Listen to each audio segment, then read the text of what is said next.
हिमाचल प्रदेश सरकार को जल्द 3 साल पूरा होने वाले हैं। हमारे साथ बात करने के लिए हिमाचल प्रदेश के मुख्यमंत्री जयराम ठाकुर मौजूद हैं। सर, सबसे पहला सवाल तो यही कि जिस तरीके से 3 साल बीते हैं, प्रदेश के मुखिया आप रहे हैं, किस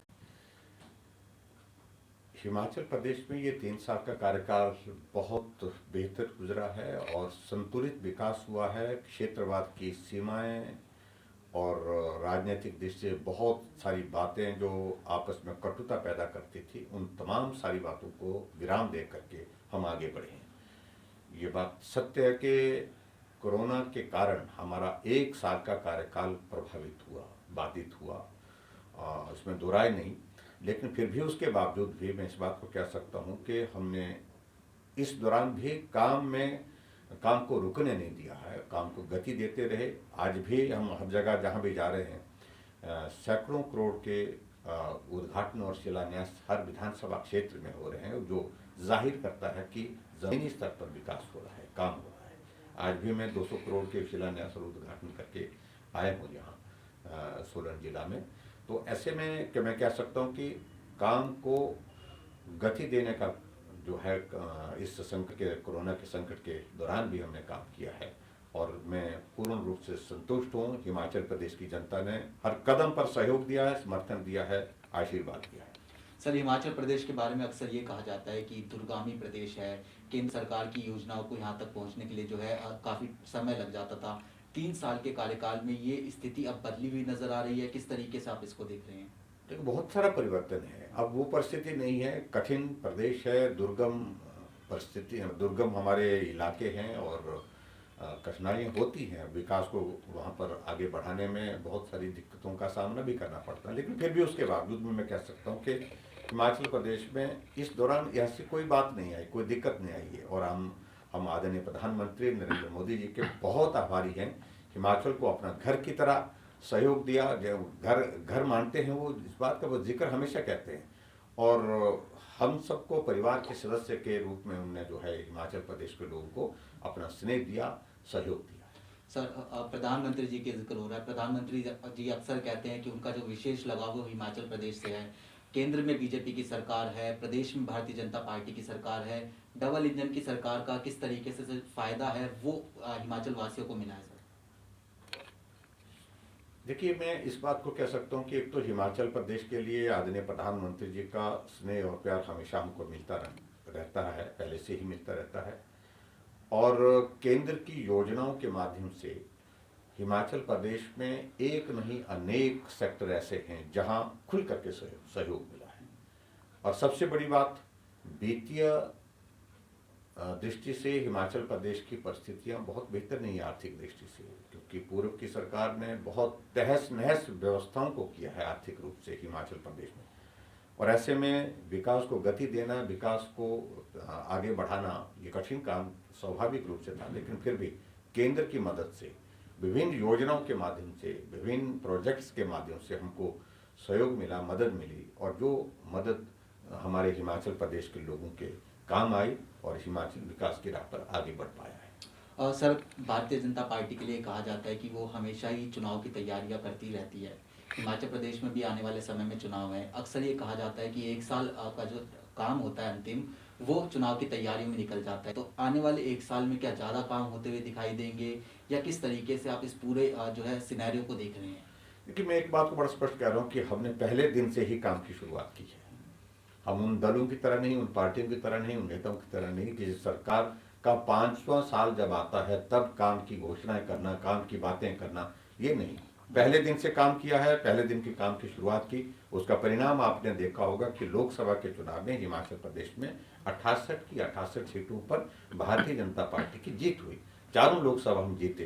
पूरे देश भर में सबसे बड़ा वोट शेयर जो है हिमाचल प्रदेश का रहा।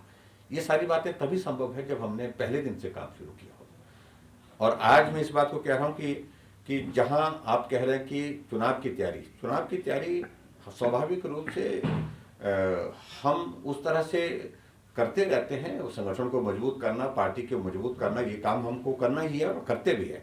लेकिन इस बात को लेकर के कि चुनाव आ रहे हैं इसलिए काम करना, ऐसा विषय नहीं है। हम पहले दिन से, मैंने कहा कि हम काम करने की शुरुआत किए हुए हैं और हिमाचल प्रदेश में अंतिम जो हमारे ये 2 साल रहते हैं 2022 से पहले के काम करने के, उसमें भी काम की गति और तेज करेंगे, ताकि हिमाचल प्रदेश की जनता का आशीर्वाद लेकर के हिमाचल प्रदेश में फिर से भारतीय जनता पार्टी की सरकार 2022 में स्थापित कर सके। और सर, हिमाचल प्रदेश की अगर परिप्रेक्ष्य में बात करें तो पंचायती चुनाव जो है काफ़ी अहम माने जाते हैं। मिनी चुनाव जो है इनको कहीं ना कहीं कहा जा सकता है। किस तरीके की तैयारी है सर? तो स्वाभाविक रूप से देखिए, पंचायत का चुनाव बहुत महत्वपूर्ण चुनाव होता है, जिसमें लोकतंत्र जमीनी स्तर पर मजबूत होता है। और मैं हिमाचल प्रदेश की जनता से आपके इस चैनल के माध्यम से अपील भी करना चाहूँगा कि जो भी चुने, ईमानदार लोगों को चुने, काम करने वाले लोगों को चुने।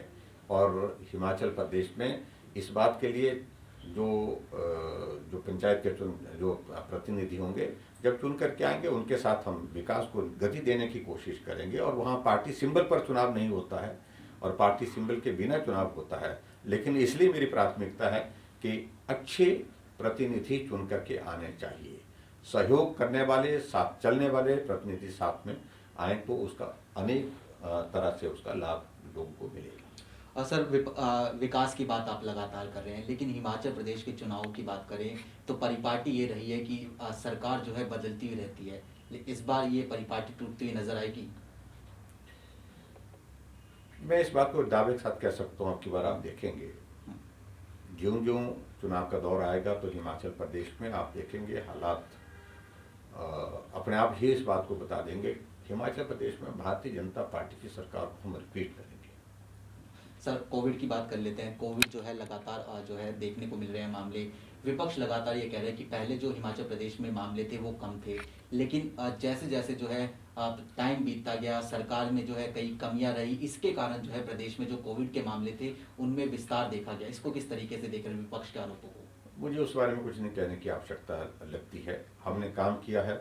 जब कोरोना के केसेस कम थे तब भी वो चिल्लाते थे, तब भी शोर करते थे। आज भी वो शोर करते हैं, उससे कोई फर्क नहीं पड़ता है।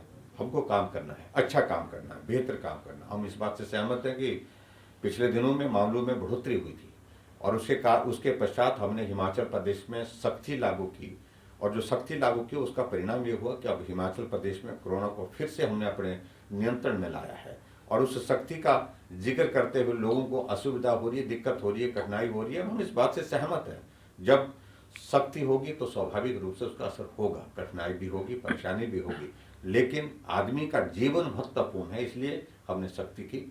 और मैं उम्मीद करता हूं कि आने वाले समय में कोरोना जो है निश्चित रूप से हिमाचल प्रदेश में नियंत्रण में होगा। सर, सख्ती की बात करते हैं, आपने कई कड़े कदम जो है कोरोना को रोकने के लिए उठाए। शादी में 50 गेस्ट कर दिए, नाइट कर्फ्यू लग रहा है। जनता टीवी के सर तमाम दर्शक जो है सुन रहे हैं, क्या किसी तरीके की रियायत जो है आने वाले समय में दी जाएगी सर? देखिए, जहाँ तक इसमें सख्ती की बात है, वो एक आवश्यकता थी। आवश्यकता इसलिए थी, लोग बहुत कैजुअल होते जा रहे थे और सोशल गैदरिंग जहाँ भी हो रही थी, उन गैदरिंग्स की वजह से ये परिस्थितियाँ बनती जा रही थी। उसमें कोरोना का संक्रमण बढ़ रहा था, गांव में चला गया। शादी में एक शादी में 60-60, 70-70 लोग पॉजिटिव पाए गए शादी के पश्चात। तो वो एक अच्छी स्थिति नहीं लग रही थी, इसलिए हमको विवश होकर के वो कदम उठाना पड़ा। हम नहीं चाहते थे, लेकिन आदमी की जिंदगी बचाने के लिए कुछ निर्णय हमको करने पड़े हैं, किए हमने। और लोगों ने इसका स्वागत भी किया बाद में, ऐसे भी नहीं है। विपक्ष इस बात को शोर डालती है, जब हमने सख्ती नहीं की थी तो भी बोलते थे, जब सख्ती की तो भी बोलते, तो इसलिए इस सारी चीज़ का कोई अभिप्राय नहीं है। मैं सिर्फ इतना ही कहना चाहता हूँ कि जो हमने हिमाचल प्रदेश में कोरोना के इस संकट से लोगों के जीवन बचाने के लिए जो कदम उठाए, वो बहुत आवश्यक थे, जरूरत थी उनकी। वो निर्णय हमने किए हैं और उन निर्णय की वजह से हिमाचल प्रदेश में असर हुआ है। और आने वाले समय में मैं इस बात को कह सकता हूं कि जब हिमाचल प्रदेश में कोविड-19 के मामलों में कमी आएगी और ज़्यादा कमी आएगी, तो रिस्ट्रिक्शंस के बारे में सोचा जाएगा। इनको ऐसा तो है नहीं कि हमेशा के लिए लगाई गई है। हमने कहा कि इनको रिव्यू करेंगे, लोगों की ओर से सुझाव आ रहे हैं। अभी भी बात आ रही है हमारे सामने कि 31 दिसंबर को लोग आते हैं, बड़ी संख्या में आते हैं और शिमला में आते हैं और क्रिसमस के लिए आते हैं। हिमाचल प्रदेश में मनाली आते हैं, शिमला आते हैं, टूरिस्ट डेस्टिनेशन है। लेकिन हमारे लिए वो सारे विचार जो है हमने सोचा है, विचार करेंगे। कैबिनेट का निर्णय हम कैबिनेट में हम विचार करेंगे। एक बार 23 तारीख को शायद निकल हम कैबिनेट प्लान कर रहे हैं उस पर हम विचार करेंगे। ये सख्तियाँ, ये जो रिस्ट्रिक्शन हमेशा के लिए नहीं है, विचार करने के लिए हम खुले हैं, लेकिन अगर मामलों में कमी आई तो विचार करेंगे। सर, कोविड का जो सबसे ज़्यादा असर पड़ा है वो टूरिज्म इंडस्ट्री पे पड़ा है। हिमाचल प्रदेश में टूरिज्म इंडस्ट्री आधार मानी जाती है। इसको सर किस तरीके से अब आने वाले समय में बढ़ावा दिया जाएगा, क्योंकि सबसे ज़्यादा असर इसी इंडस्ट्री पर जो है देखने को मिला है। स्वाभाविक रूप से हिमाचल एक इंटरनेशनल टूरिस्ट डेस्टिनेशन है और ऐसे में हिमाचल प्रदेश में कोरोना का असर टूरिज्म इंडस्ट्री पर बहुत बुरा पड़ा है। बहुत कठिनाइयाँ आई हैं, बहुत मुश्किलें आई हैं, लेकिन फिर भी मैं इस बात को मैं दावे के साथ कह सकता हूँ कि बहुत जल्दी हम रिवाइव करेंगे। फिलहाल हमारी प्राथमिकता लोगों का जीवन बचे, ये महत्वपूर्ण है। और आने वाले समय में इकोनॉमिक एक्टिविटीज़ भी शुरू हों, ठीक तरह से हों, उसमें हम सहयोग दे ही रहे हैं। हमने टूरिज्म के लिए होटल खोले, लेकिन जब संकट आया इस तरह का, हमको ये निर्णय करना पड़ा है।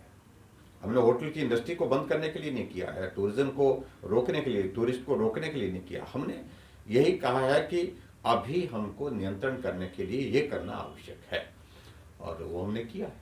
सर, किसान आंदोलन की बात करें, दिल्ली के मुहाने पे जो है तमाम किसान प्रतिनिधि बैठे हुए हैं, किसान आंदोलन के लोग। हिमाचल प्रदेश में इसका सर कितना असर देखने को मिला? आपने किस तरीके से जो है किसानों को समझाया, और किस तरीके से सर आप ये देख रहे हैं कि अब इस मसले का जो है हल होता हुआ नजर आ सकता है? मैं हिमाचल प्रदेश के सभी किसान भाइयों का, किसान संगठनों का आभार व्यक्त करता हूं कि हिमाचल प्रदेश में कहीं भी कोई भी आदमी जो कोई भी किसान इस आंदोलन का हिस्सा नहीं बना। वो पूरी तरह से अपने काम में लगा है, पूरी तरह से इस बिल के समर्थन में है, सहयोग में है। और ये किसान आंदोलन महज एक राजनीतिक आंदोलन रह गया बन करके, जिसमें सिर्फ एक ही बात को लेकर के कि मोदी जी को कैसे रोका जाए, भाजपा को कैसे नुकसान पहुंचाया जाए, इन सारी बातों को लेकर के ये आंदोलन केंद्रित है। और मैं समझता हूं बहुत बड़ी संख्या में देश में किसान इस सारी परिस्थिति को समझ रहा है। इस परिस्थिति को समझने के साथ साथ में अपना मन स्पष्ट कर रहा है कि इसमें कोई भी चीज ऐसी नहीं है इस बिल में कि जो किसान को नुकसान पहुंचाती हो। तो इस दृष्टि से मैं हिमाचल प्रदेश के सभी किसानों का आभार व्यक्त करता हूं उनके सहयोग के लिए। सर, विपक्ष लगातार इस किसान आंदोलन के मुद्दे को भुनाने की कोशिश कर रहा है। कहीं बीजेपी ने ही जो है बैठे बैठाए जो ये मुद्दा विपक्ष को नहीं दे दिया, और विपक्ष को लाभबंद होने की जो बात है वो कहीं बीजेपी ने नहीं दे दी है? देखिए, मैं इस बात को ये कह सकता हूं कि विपक्ष कई वक्त से तलाश रही है कुछ मिले, कुछ बात को लेकर के। कोई स्थायी मुद्दा उनके पास नहीं है। मैं पिछले 2014 के बाद मैं देख रहा हूँ केंद्र सरकार के जितने भी निर्णय हुए, थोड़ी देर के लिए किसी मुद्दे को लेकर के उछल कूद करते हैं, लेकिन वो मुद्दे चलते नहीं हैं, और अल्टीमेटली जो है वो मुद्दे जब नहीं चलते तो छोड़ते रहते हैं। तो ऐसी परिस्थिति में ये भी एक मुद्दा उन्होंने पकड़ने की कोशिश की है। इसके एवज में उन्हें राजनीतिक लाभ लेने के लिए प्रयास किए हैं, और मैं समझता हूँ उसमें सफल नहीं होंगे। सर, एक बार फिर से 3 साल के अगर मुद्दों पर आए, भारतीय जनता पार्टी के जो राष्ट्रीय अध्यक्ष है वो हिमाचल से आते हैं, केंद्र में मंत्री भी हिमाचल प्रदेश से हैं। किस तरीके से सर प्रदेश की जनताओं की जो उम्मीदें हैं वो बढ़ जाती हैं? किस तरीके से आप सर इस पूरे मसले को देख रहे हैं, और किस तरीके से आने वाले समय में और ज़्यादा जो कार्य हैं वो प्रदेश की जनता के लिए होते हुए दिखाई देंगे? मैं इसमें सिर्फ इतना ही कहना चाहता हूँ कि हिमाचल प्रदेश में 3 साल का कार्यकाल हमारा बेहतर रहा है। मैंने कहा शुरू में कि प्रभावित हुआ कोविड की वजह से, 1 साल हमारा बिल्कुल कामकाज में प्रभाव उसमें दिखा भी, लेकिन फिर भी मैं हिमाचल प्रदेश की जनता का बहुत आभार व्यक्त करता हूँ कि उनका सहयोग समर्थन हर कदम पर मिला है और हम आगे बढ़े। और अभी 2 साल का जो कार्यकाल हमारा बचता है, इस कार्यकाल का, उसको हम पूरा करने के बाद फिर से हिमाचल प्रदेश में भारतीय जनता पार्टी की सरकार बने, इस बात को सुनिश्चित करेंगे। जहाँ तक इस बार का 3 साल का कार्यकाल का, इसको हम सेलिब्रेशन के रूप में नहीं कर रहे हैं। कोविड के चलते हमने तय किया कि जो कार्यक्रम हमने शिमला में तय किया था उस कार्यक्रम को हमने परिवर्तित किया है। हम वर्चुअली इस कार्यक्रम को करेंगे और गांव-गांव तक जो है लोगों के बीच में संदेश पहुंचाएंगे। जब हालात ठीक होंगे, सुधरेंगे कोविड के, तो हम हिमाचल प्रदेश में और कार्यक्रम जो है 3 साल के पूरा होने के बाद जो है और क्या किया जा सकता है वो करेंगे। सर, 3 साल भी पूरे हो रहे हैं और उसके साथ साथ प्रदेश को स्थापित होते हुए 50 साल भी पूरे हुए हैं। किस तरीके से कार्यक्रम रहने वाले हैं? कौन कौन बड़े नेता आपसे बुलाने वाले हैं केंद्र से बात करें तो? मुझे तो सिर्फ इतने कहना है कि हमारे हिमाचल प्रदेश को 50 साल का स्टेटहुड का जो है 50 ईयर्स 50 साल जो है वो पूरे होने जा रहे हैं और इन 50 सालों में बहुत सारी बातें, बहुत प्रगति प्रदेश में हुई है, गति आगे बढ़ने की हर हर कार्यकाल में मिली है। और ऐसे में मैं समझता हूँ कि आज हिमाचल प्रदेश 50 साल की उस हिमाचल प्रदेश की तुलना में अगर हम देखें कि बहुत भौगोलिक परिस्थितियाँ, कठिनाइयाँ होने के बावजूद भी हम वहाँ पर आगे बढ़ने में सफल हुए हैं। पहाड़ी राज्यों में हिमाचल प्रदेश बाकी राज्यों की तुलना में, मैं कह सकता हूँ, बाकी राज्यों की तुलना में पीछे नहीं है बल्कि आगे है। अंत में सर 2 सवाल पूछूंगा। एक, कोविड वैक्सीन को लेकर, चूंकि अलग अलग राज्य सरकारें कोविड वैक्सीन को लेकर तैयारियां कर रही है, जब कोविड वैक्सीन आएगी हिमाचल प्रदेश सरकार की किस तरीके से सर तैयारी है? हम इंतज़ार कर रहे हैं कोविड वैक्सीन आए, हम पूर्ण रूप से तैयार हैं। हमने जो उसके लिए कोल्ड चेन का जो अरेंजमेंट करना था वो किया है, ट्रांसपोर्टेशन की सारी चीज़ों को लेकर के प्लान किया है, स्टोरेज कहाँ करनी है वो सारी चीज़ों को लेकर प्लान किया है। उसके बाद इस के लिए आगे ये टीका कहाँ किस किस को, वैक्सीन किस किस को प्रायोरिटी पर वहाँ पर लगाई जाएगी, किस में, वो भी सारी चीज़ें तय हैं और उस प्रोटोकॉल को फॉलो करते हुए हम आगे बढ़ेंगे निश्चित रूप से। और हम उम्मीद करते हैं कि आदरणीय मोदी जी के नेतृत्व में ये कोरोना समाप्त हो करके रहेगा और वैक्सीन आएगी तो स्वाभाविक रूप से उसमें हम जल्दी से इस संकट से उसके माध्यम से बाहर आएंगे। अंत में सर, जनता टीवी के जो तमाम दर्शक आपको देख रहे हैं उनसे आप कुछ भी कहना चाहें तो आप कह सकते हैं सर। मैं जनता टीवी के सभी दर्शकों के माध्यम से हिमाचल प्रदेश की जनता का हृदय से आभार व्यक्त करता हूँ कि 3 साल का कार्यकाल आप सबके सहयोग और समर्थन से हम पूरा करने जा रहे हैं। 27 दिसंबर को 3 साल का कार्यकाल पूरा होगा। इस बीच में हिमाचल प्रदेश में बहुत बड़ा, हिमाचल ही नहीं पूरी दुनिया में, कोरोना हिमाचल का ही नहीं, देश का नहीं, ये पूरा विश्व का एक बहुत बड़ा संकट है। इस दौर में से हम गुजर रहे हैं, जो दौर अभी तक भी समाप्त नहीं हुआ। इस नाजुक दौर में भी आप सबका बहुत बड़ा सहयोग मिला, उसके लिए मैं आप सबका आभारी हूँ। मैं आप सबके बीच में इतना ही जरूर कहना चाहता हूँ कि अभी तक कोविड का संकट समाप्त नहीं हुआ। कृपया सावधानी रखें और जो भी कोविड से बचने के लिए जो उपाय बताए गए हैं उनका पालन करें। हम चाहते हैं कि आप स्वस्थ रहें, आपका परिवार स्वस्थ रहे और हिमाचल खुशहाली के साथ जो है आगे बढ़े। इस बात के लिए मैं ईश्वर से प्रार्थना करता हूं और 3 साल के कार्यकाल के बाद 2 साल का जो कार्यकाल हमारा आगामी वर्तमान इसका कार्यकाल का जो बचता है सरकार का, उसमें भी आप सबके सहयोग की अपेक्षा करता हूं और 2022 में हिमाचल प्रदेश में फिर भारतीय जनता पार्टी की सरकार बने, उसके लिए आप सबकी शुभकामनाएं चाहिए। इतनी ही बात कहना चाहता हूँ। चलिए सर, बहुत बहुत शुक्रिया जनता टीवी से बात करने के लिए। तो ये थे हिमाचल प्रदेश के मुख्यमंत्री जिन्होंने तमाम मुद्दों को लेकर जनता टीवी से खास और एक्सक्लूसिव बातचीत की। कैमरामैन ललित के साथ स्पर्श शर्मा, जनता टीवी, दिल्ली।